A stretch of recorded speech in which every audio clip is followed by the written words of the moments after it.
Orders کیے, ہم نے کوئی کو نہیں کیا, ہم تو بیٹھے ہوئے ہیں اور آرمی چیف کو بھی ایکسٹینشن مل جائے, اسی دھکے کے اندر سارا کچھ ہو جائے اور پھر نیشنل گورنمنٹ یہ بنا لیں. اب میں آپ سے یہ پوچھتا ہوں تو پارلیمنٹ کا کیا ہوگا؟ اس پارلیمنٹ سے بنائیں گے یا اس پارلیمنٹ کی چھٹی کرائیں گے؟ اگر چھٹی کراتے ہیں تو الیکشنز کیسے ملتوی کریں گے؟ وہ بھی پھر سپریم کورٹ کے ذریعے کروائیں گے الیکشنز ملتوی. تو نواز شریف صاحب ایکسیپٹ کر لیں گے, زرداری صاحب اور پیپلز پارٹی باہر بیٹھ کے ایکسیپٹ کر لیں گی, یہ مہم کھڑی ہو جائے گی باہر ان سب کے خلاف. بنگلہ دیش میں دونوں بیگم واپس آ گئی تھی دھندناتی ہوئی, اور سپریم کورٹ اور فوج جنہوں نے مداخلت کی تھی صفائی ہو گئی تھی ان کی. خیال رکھیے گا یہ بنگلہ دیش نہیں ہے, مگر یہاں بھی نواز شریف صاحب از اے ویری پاپولر مین. وہ یہ نہیں چاہیں گے کہ زرداری صاحب کو نکال دیا جائے اور ان کا راستہ بھی بند کر دیا جائے. لیکن سیٹھی صاحب یہاں پر نواز شریف صاحب ہیں وہ زرداری صاحب کی کسی لائن کو فالو نہیں کرتے. وہ کہتے ہیں حکومت جان بوجھ کر جا رہی ہے, کنفرنٹ کر رہی ہے. لیڈر آف دی اپوزیشن وہ بھی یہی کہتے ہیں کہ این آر او کے فیصلوں کے اوپر عمل درآمد یہ خود نہیں کرتے. سپریم کورٹ سے یہ خود ٹسل کا ایک سچویشن پیدا کر لی ہے, کانفلکٹ یہ خود سامنے لا رہے ہیں. تو ان کے پاس 126 سیٹیں ہیں پارلیمنٹ کے نیشنل اسمبلی کے اندر, تو یہ کوئی ہیوی مینڈیٹ والی پارلیمنٹ تو نہیں. یہ تو ٹیکٹکس ہیں to force an early election. یہ ٹیکٹکس نہیں ہیں, یہ تو ریباؤنڈ ہو جائیں گے اگر اس کے دی ایونٹ یہ اگر پہنچ گیا نا دوسری طرف تو پھر یہ نواز شریف صاحب کے خلاف جائے. آپ کو کیا لگتا ہے کہ نواز شریف صاحب کس کی سائڈ لیں گے اگر ایسی کوئی کانفلکٹ بنتا ہے؟ کیا سپریم کورٹ والی سائڈ پہ کھڑے ہوں گے نواز شریف صاحب یا زرداری صاحب؟ نواز شریف صاحب یہ کہیں گے کہ ہمیں فریش الیکشن چاہیے. اور اگر فریش دیکھیں, وہ ظاہر ہے وہ آرمی کی طرف تو نہیں, وہ سپریم کورٹ کی بات کریں گے اور کہیں گے ہمیں فریش الیکشن دیں.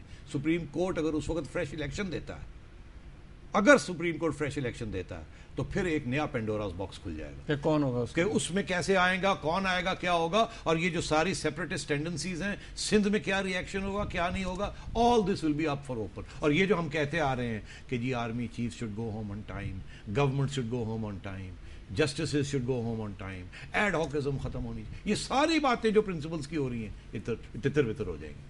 سیٹھی صاحب ہم اپنے کالرز کو کہتے ہیں آخر کو تھوڑے بارے بس 2-3 منٹ ہیں, کال بھی کر لیں ہمیں. اگر کالرز آئیں تھی تو ان کو ضرور تھرو کیجیے. اس وقت سیٹھی صاحب جو میسیجز آ رہے ہیں ہمیں کہ جی یہ زرداری صاحب نے جو کیا ہے کیا یہ ٹھیک کیا ہے, کیا ان کو عدالتی نظام پر بھروسہ نہیں ہے؟ ہاں بات یہ ہے, ان کو کوئی عدالتی نظام پہ بھروسہ نہیں ہے. یہ جو کیا ہے نا اس سے یہی پتہ چلتا ہے کہ انہیں عدالتی نظام پہ کوئی بھروسہ نہیں ہے, اور ان کے ساتھ بہت سے لوگ کھڑے ہیں جن کو عدالتی نظام کے اوپر بھروسہ نہیں ہے. ٹھیک, اور جو یہ کیا ہے یہ صحیح کیا ہے یا غلط کیا ہے اس کا فیصلہ تو بعد میں ہوگا کہ صحیح کیا یا غلط کیا, قانون کے مطابق کیا. مگر اگر قانون کے مطابق ہی بہت سی اور بھی چیزیں غلط ہو رہی ہیں تو یہ بھی غلط ہو رہا ہے, یہ بھی ساتھ ساتھ بات چلتی رہے. سیٹھی صاحب ہمارے ساتھ ڈاکٹر خالد فاروق صاحب ہیں پشاور سے. جی السلام علیکم. السلام علیکم سیٹھی صاحب. جی خالد صاحب, کیا حال ہے, آپ کی طبیعت ٹھیک ہے؟ جی مہربانی.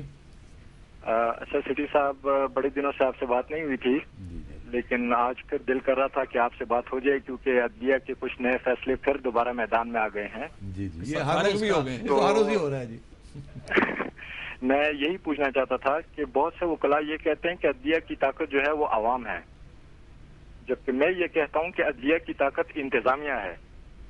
اگر عدلیہ کے فیصلوں کو انتظامیہ امپلیمنٹ نہ کروائے اور انتظامیہ نے بغاوت کر دی, جس طرح کہ ابھی اس وقت عدلیہ کے ساتھ بیوروکریسی کے جو تعلقات ہیں وہ بھی ٹھیک نہیں ہیں, تو اس کے بعد تو میرے خیال میں آپ کا کیا خیال ہے کہ ملک بالکل ڈیڈ لاک کی طرف نہیں چلا جائے گا؟ بڑی مہربانی جی, میں نے یہی بات ابھی کی ہے. اگر آپ سن رہے تھے تو میں نے کہا ملک ڈیڈ لاک کی طرف جا رہا ہے.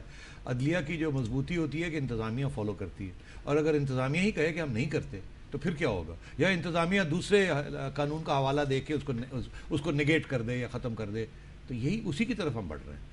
میں نے عرض کیا بہت خطرے ہیں ملک کو, یہ ڈیڈ لاک نہیں ہے, یہ گریڈ لاک ہے, ایسے گریڈ لاک ہوئی ہوئی, اور اس میں تباہی کی طرف ہم جا رہے ہیں. سیٹھی صاحب یہ آفاق صاحب ہمارے ساتھ لاہور سے. جی السلام علیکم. ہیلو السلام علیکم سیٹھی صاحب. جی وسلام. سر مجھے ایک کویشچن کرنا ہے آپ سے. آپ کے پچھلے پروگرام میں شاید یا اس سے پچھلے میں نے سنا تھا کہ جو نعیم بخاری صاحب نے ججز جو سپریم کورٹ میں کیس دائر کیا ہوا ہے اس کو مٹی شٹی ڈال کے بند کر دینا چاہیے. کون سا کیس؟ وہ پی سی او ججز کے حوالے سے. ہاں پی سی او ججز کے حوالے سے. تو کیا ان سارے ججز کے جو کیسز ہیں یہ سارے عوام کے سامنے نہیں آنا چاہیے؟ جو لوگوں کا فیصلہ کرتے ہیں صادق اور امین ہونے کا, کیا یہ پتہ نہیں چلنا چاہیے کہ یہ صادق اور امین خود ہیں یا نہیں ہے؟ بڑی اچھی بات کی آپ نے. میں نے اس لیے کہا تھا کہ جب یہ کیسز آپ عوام کے سامنے لائیں گے تو اس میں کوئی جج نہیں بچے گا. یہ 8-10 ججز کی بات نہیں ہو رہی ہے, اس میں نے کہا تھا کہ سپریم کورٹ کے 17 جج بھی ملوث ہو جائیں گے, ان کے اوپر بھی بہت سا کیچڑ اچھالا جائے گا, اور جب بھی کیچڑ اچھالا جاتا ہے کچھ نہ کچھ لگ جاتا ہے، اور ہم افورڈ نہیں کر سکتے کہ ہماری عدلیہ کے اوپر کسی قسم کا کیچڑ بھی اچھالا جائے یا لگ جائے. اور یہ جس طرف جا رہے ہیں یہ انٹرنل ایک جھگڑا ہے. جب دو بھائی لڑتے ہیں تو نقصان فیملی کا ہو جاتا ہے. یہاں سپریم کورٹ کے اندر لڑائی چل رہی ہے، وہاں سپریم کورٹ کا نقصان ہو جائے گا، عدلیہ کا نقصان ہو جائے گا، انصاف کا نقصان ہو جائے گا. یہ معاملے وہ ہوتے ہیں طریقے کے ساتھ طے کرتے ہیں. دنیا میں ایسے کبھی نہیں ہوا جو یہاں اس ملک میں ہونے جا رہا ہے. اس لیے میں نے کہا تھا مرم پٹی کر کے اس کو ختم کریں، لڑائی جھگڑے پبلک میں مت لائیں، اپنی عزت برقرار رکھیں، یہ مت کریں جو آپ کرنے جا رہے ہیں. اسی طریقے کے ساتھ میں آپ کہہ رہا ہوں یہ ڈیڈ لاک جو ہو رہا ہے، یہ گرڈ لاک ہو رہا ہے، اس کی طرف مت جائیں. اس حکومت کو جیسی بھی ہے ان کو 2 سال اور دے دیں، عوام ان کو جوتیاں مار کے نکال دے تو وہ ہمیں منظور ہے. اس طریقے کے ساتھ ون سائیڈڈ اکاؤنٹیبلٹی نہ مت کریں، آپ ان کو ہیروز بنا دیں گے. صاحب وقت ختم ہو گیا ہے. ناظرین آج کا پروگرام دیکھنے کا بہت شکریہ. کل کا پروگرام بھی ضرور دیجیے گا. آج کا فیڈ بیک ہمیں ضرور دیجیے گا. دیکھنے کا بہت شکریہ. اللہ حافظ.